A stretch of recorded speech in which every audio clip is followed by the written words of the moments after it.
aç ben yanına yüreğler yıllarında aç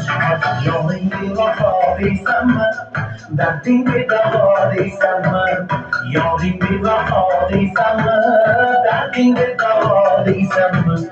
onun bir ruhu hatta kuruz ya yaradıysan ben Kandırmak eşiğini aç ayağını yüreğler yollarında aç kandırmak eşiğini aç ayağını yüreğler yollarında aç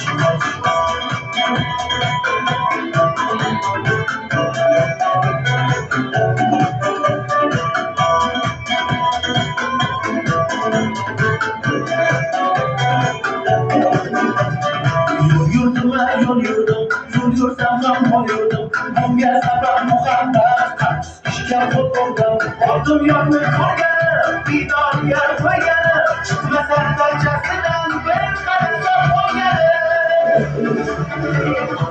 kandırma eşiğini aç ayağını yüreğime yollarında aç kandırma eşiğini aç ayağını yüreğime yollarında aç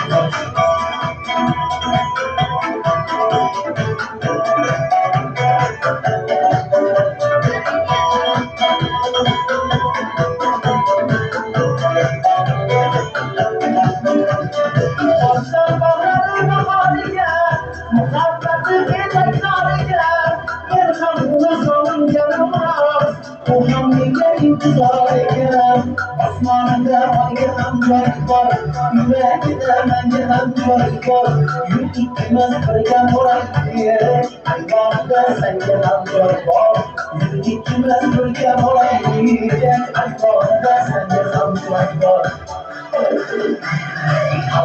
Kandırmak eşiğini aç ayağını yüreğime yollarında aç Kandırmak eşiğini aç ayağını yüreğime yollarında aç Yarın bir hadisem hüsnü bir hadisem Yarın bir hadisem hüsnü bir hadisem Benim ruhu hakkı sinyal hadisem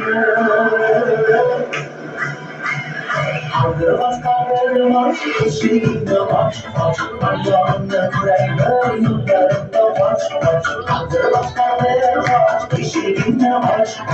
Ödümü suylarına kalan taşı kara saç Karan taşı kara saç